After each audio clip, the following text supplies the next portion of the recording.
Did you know that 97% of people live their entire lives guided by a version of themselves they never consciously created?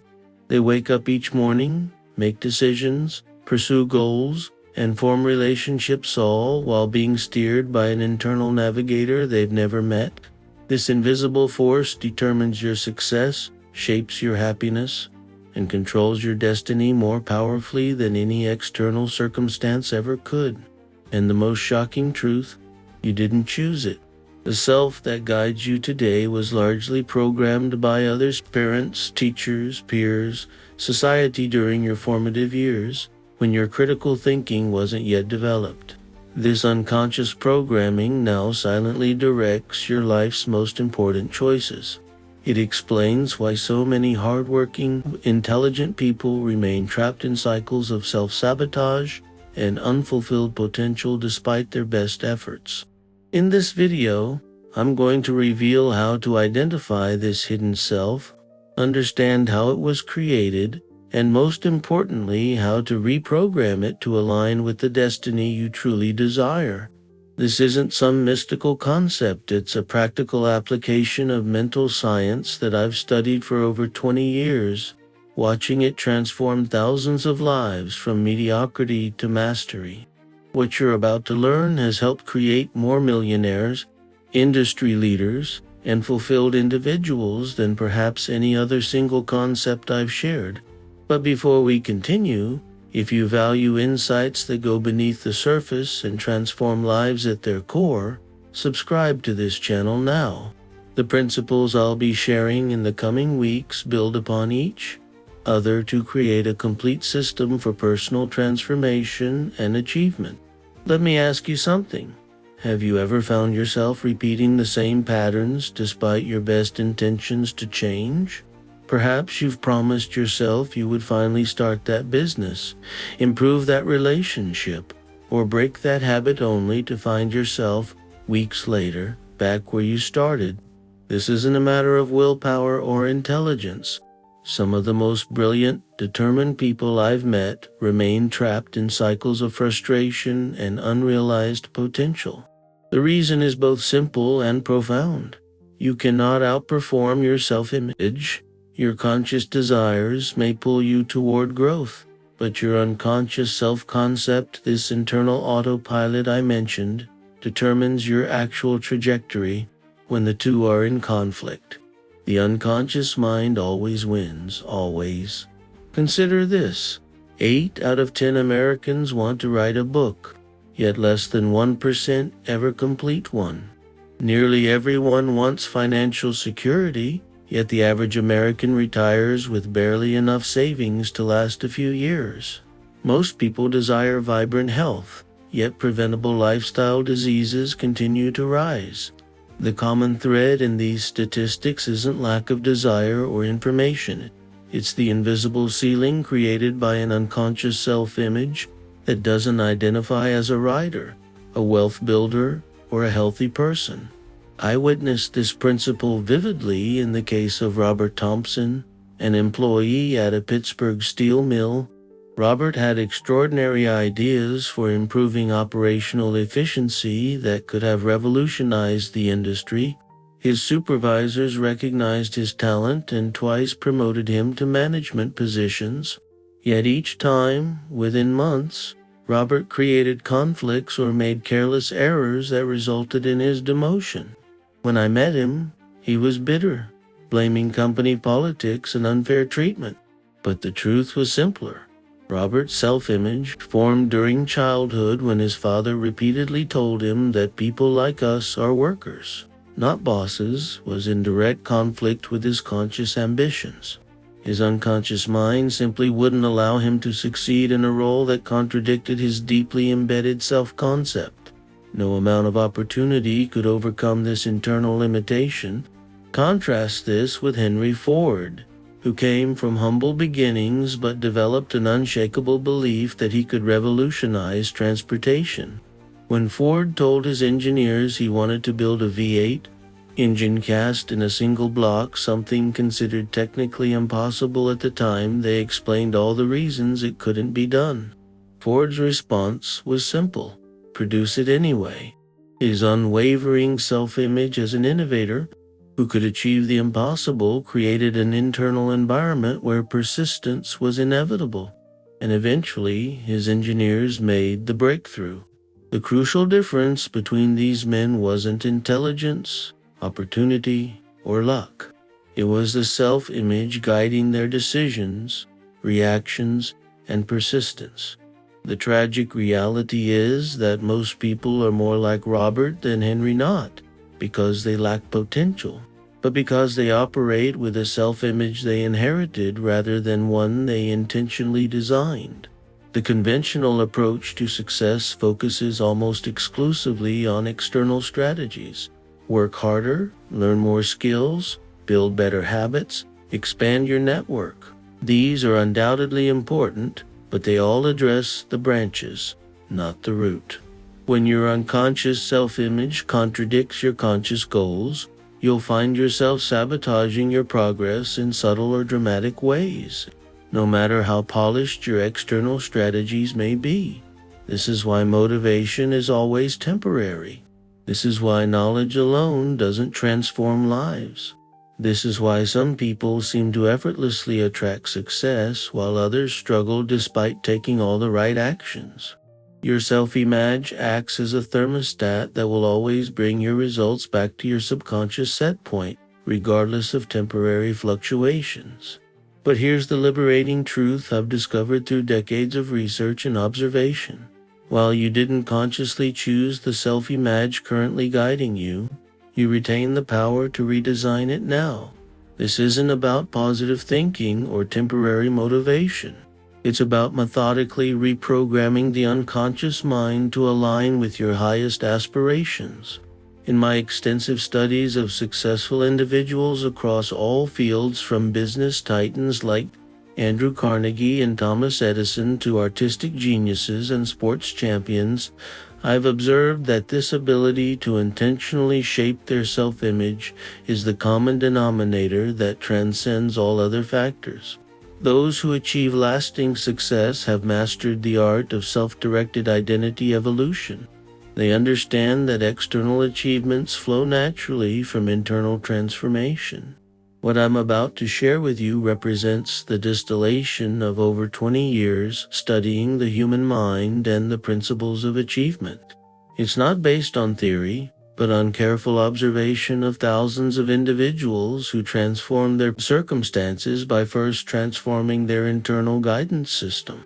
The methodology I've developed focuses on accessing the subconscious mind, that powerful 90% of mental activity that occurs below the surface of awareness.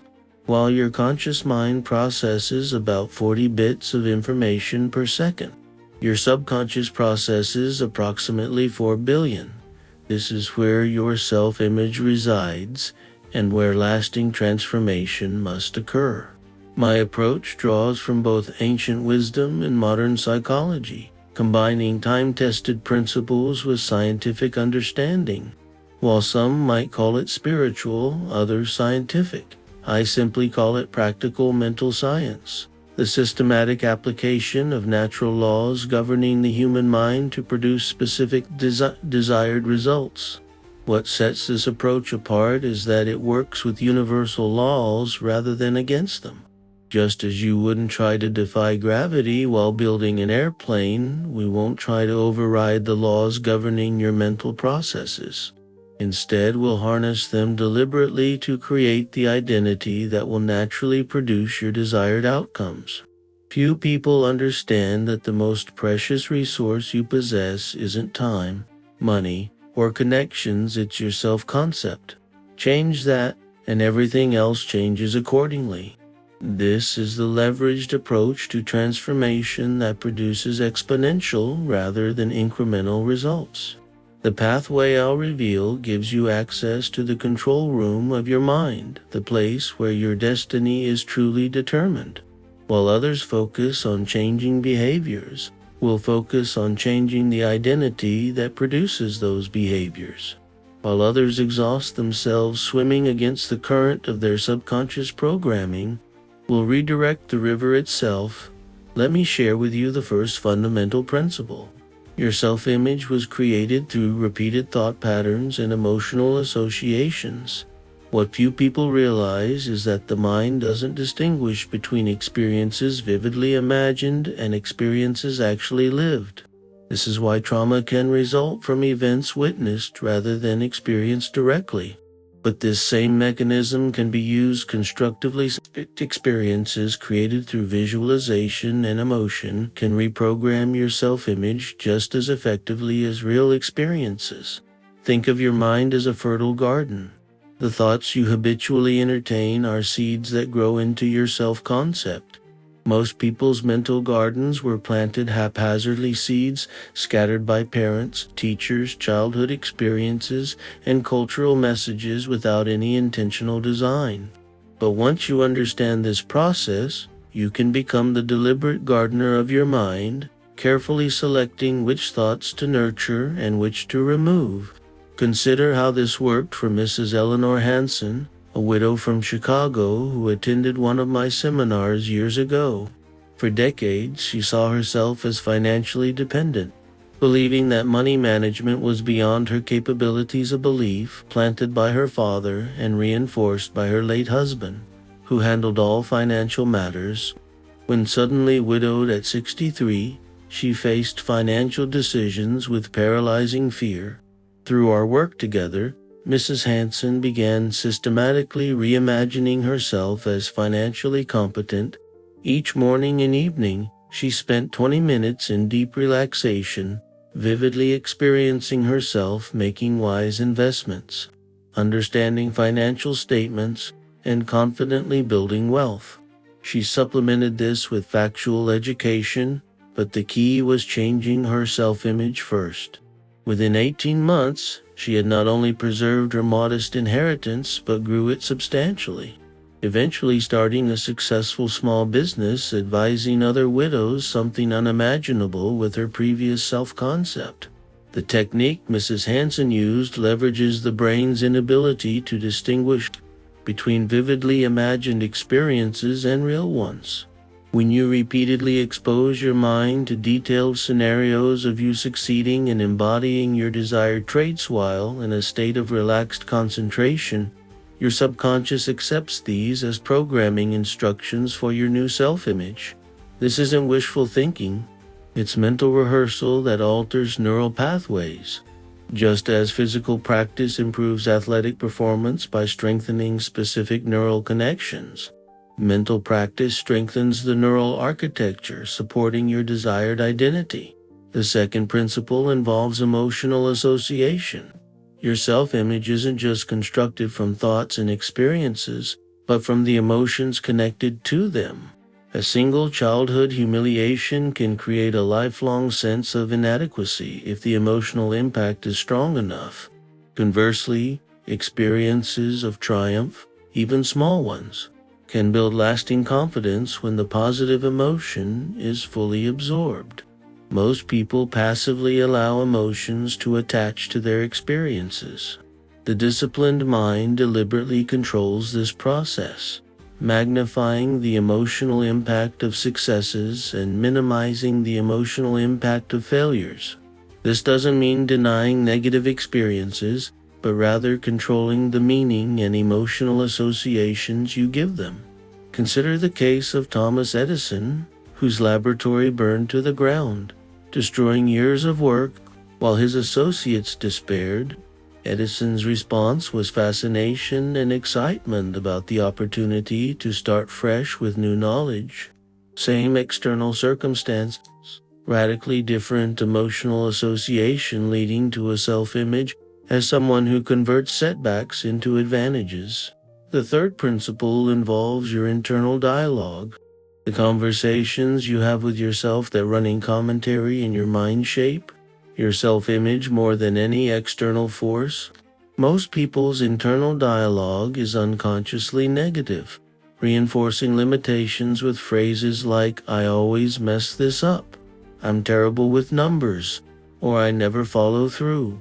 Mastering your internal dialogue means becoming vigilant about the statements you repeat to yourself. It means replacing unconscious negativity with consciously designed affirmations that align with your desired identity. These aren't empty positive statements, but declarations grounded in possibility, phrased in present tense, and spoken with emotional conviction. When department store magnate F.W. Woolworth began his career, his employer told him he had no sense for retail and would never succeed as a salesman. Had he accepted this assessment in his internal dialogue, one of America's greatest retail empires would never have existed. Instead, Woolworth internally affirmed his commercial abilities and vision, even when external evidence temporarily contradicted this.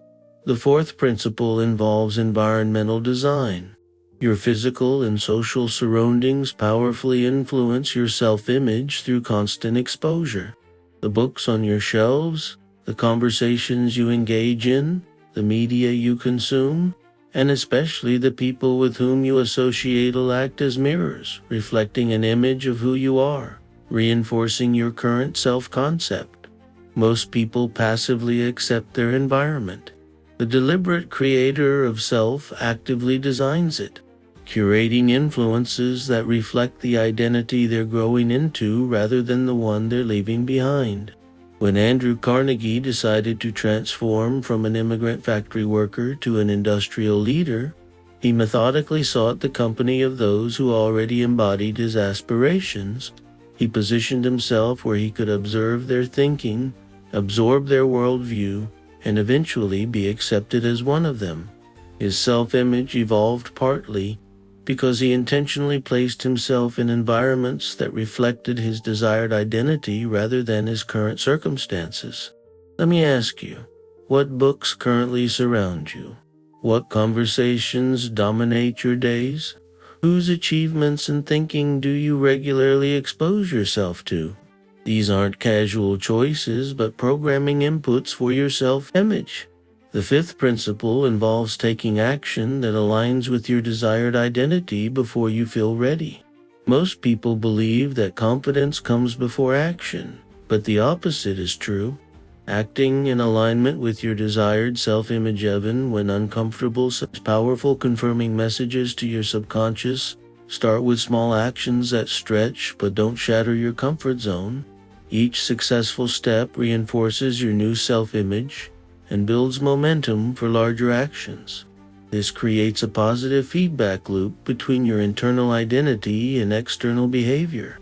I recall a young attorney named David Whitmore who dreamed of arguing cases before the Supreme Court but was paralyzed by public speaking anxiety.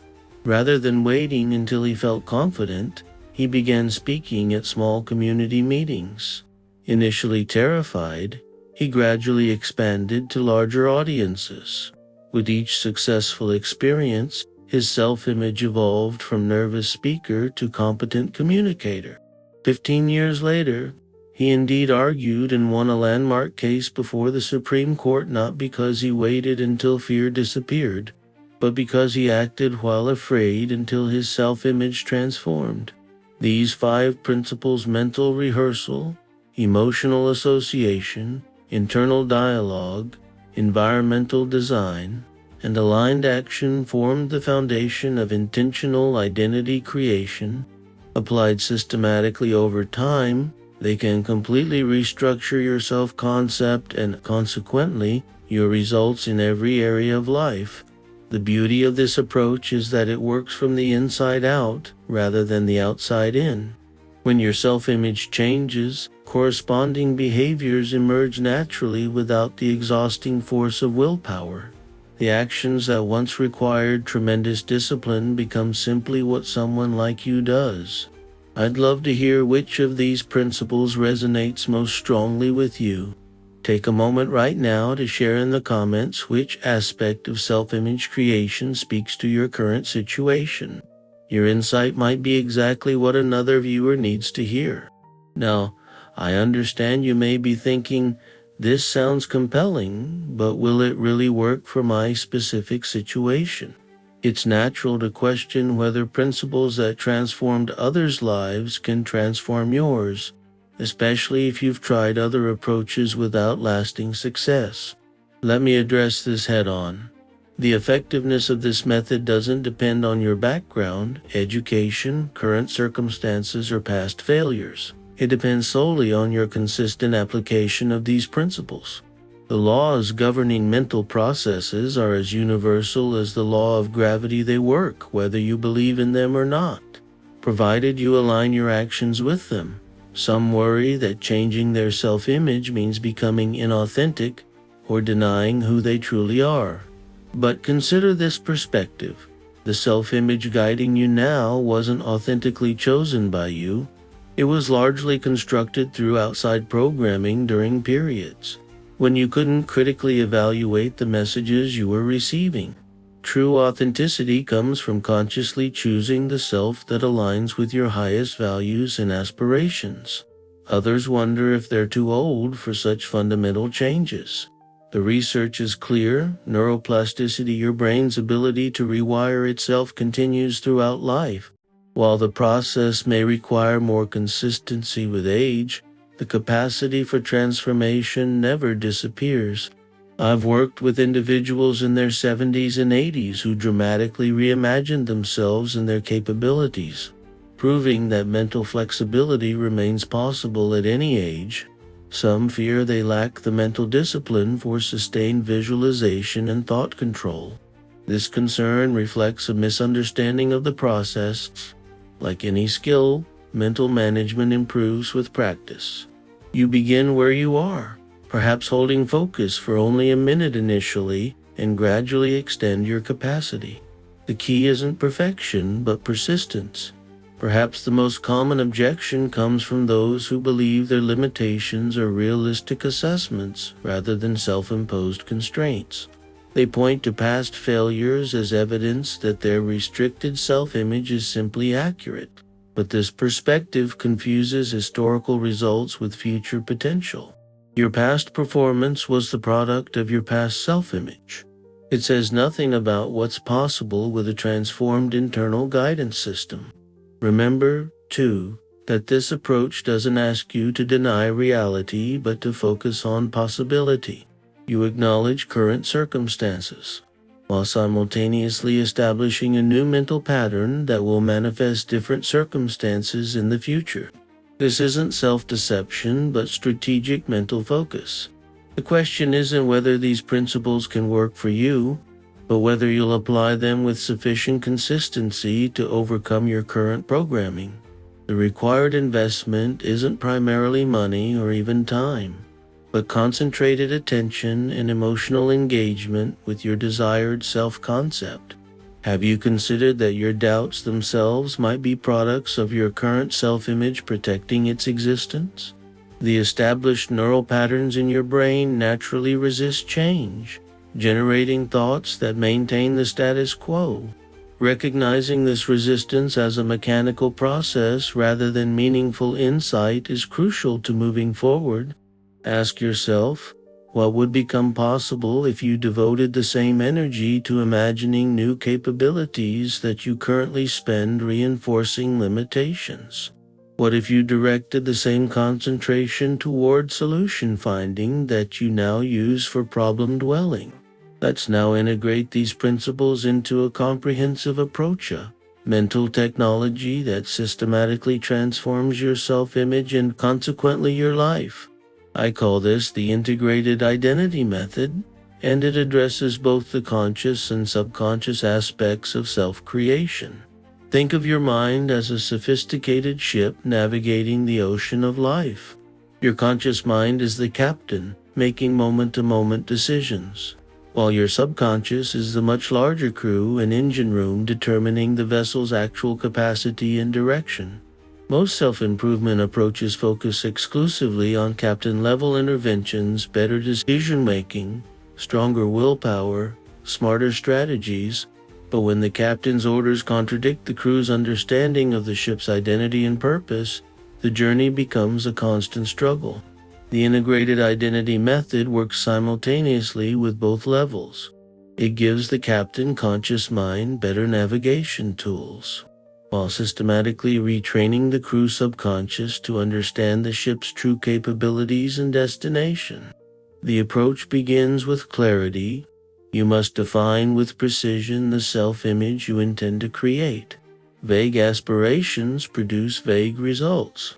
Instead of more successful or healthier, define specifically what those states mean to you.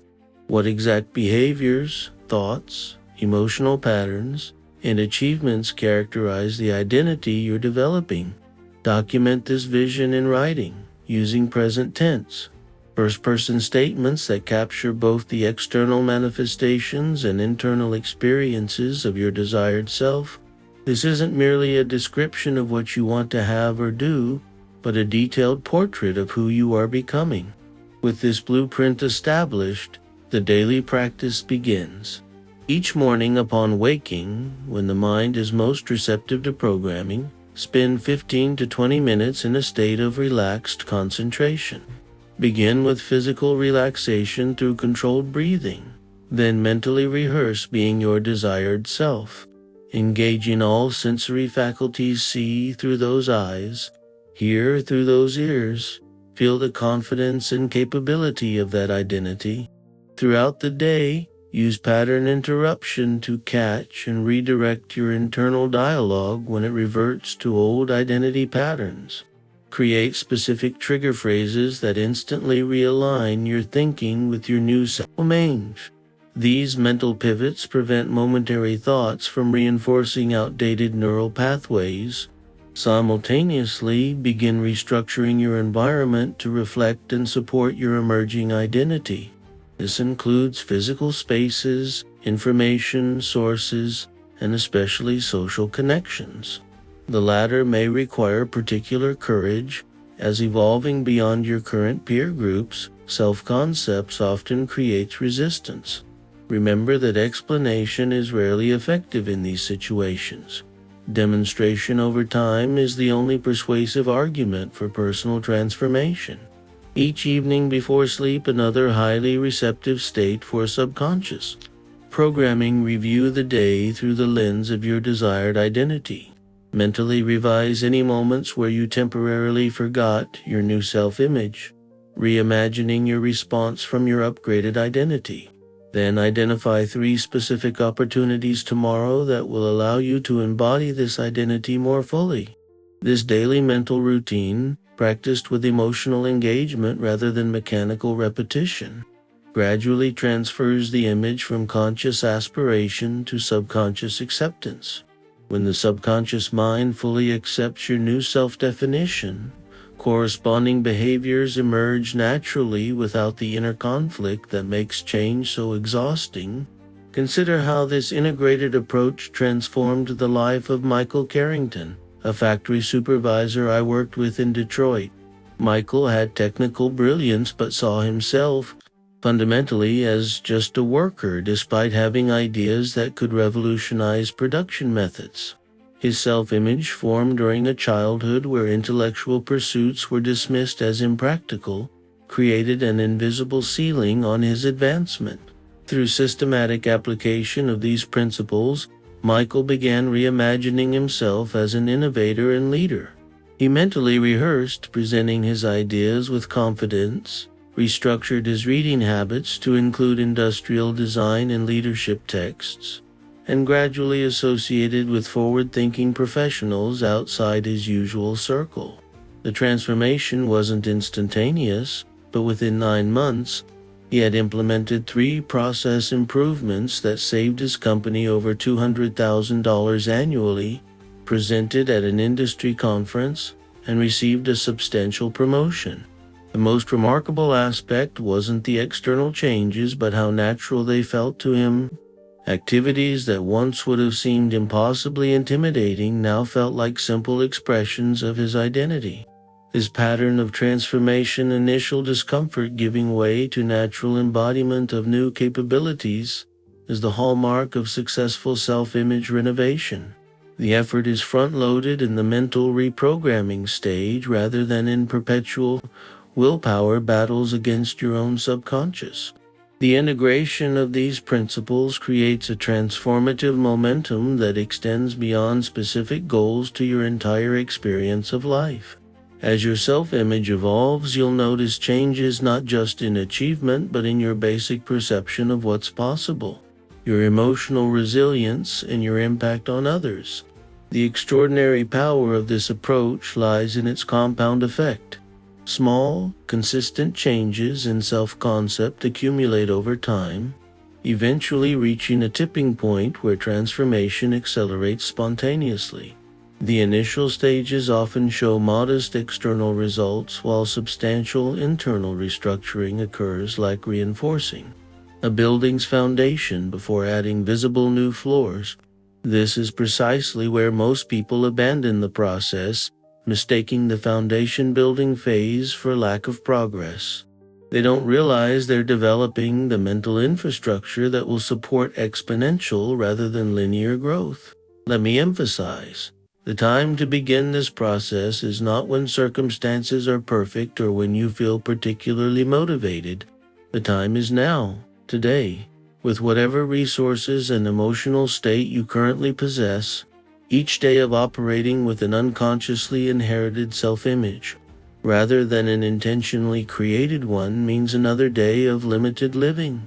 The decisions that most dramatically change our lives rarely feel momentous when we make them. They're not accompanied by dramatic music or special lighting. They're quiet choices to think differently, to question inherited assumptions about our capabilities, to experiment with new ways of seeing ourselves. Yet these seemingly small mental shifts, applied consistently, ultimately determine whether we fulfill our potential or merely occupy space. I urge you to recognize the significance of what you've learned today. You've been given the key to the control room of your mind, the place where your future is truly determined.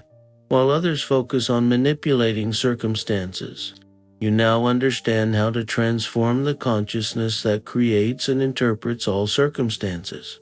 Your next step is clear. Begin today the systematic reprogramming of your self-image using the principles we've discussed. Start with the writing exercise to clearly define your intended identity. Establish the morning and evening mental practice. Most importantly, maintain these practices through the initial period where external evidence of change may be minimal. Remember that you're not creating something artificial but revealing your authentic capabilities, many of which have been obscured by limiting beliefs and inherited self-concepts. You're not becoming someone else, but becoming more fully yourself, the self you were designed to be. Before limiting programming intervened, the choice before you is consequential. Will you continue to be guided by a self you didn't choose to create? Or will you now take conscious control of this most fundamental force in your life? Will you remain at the mercy of programming installed when you couldn't evaluate it? Or will you now become the deliberate architect of your own identity? The quality of your entire future hangs on your response to these questions.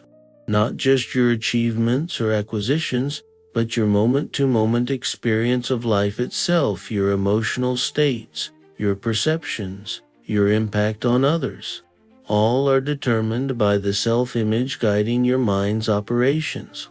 Don't let another day pass being directed by an unconsciously inherited self-concept. The power to redesign this internal guidance system is in your hands right now.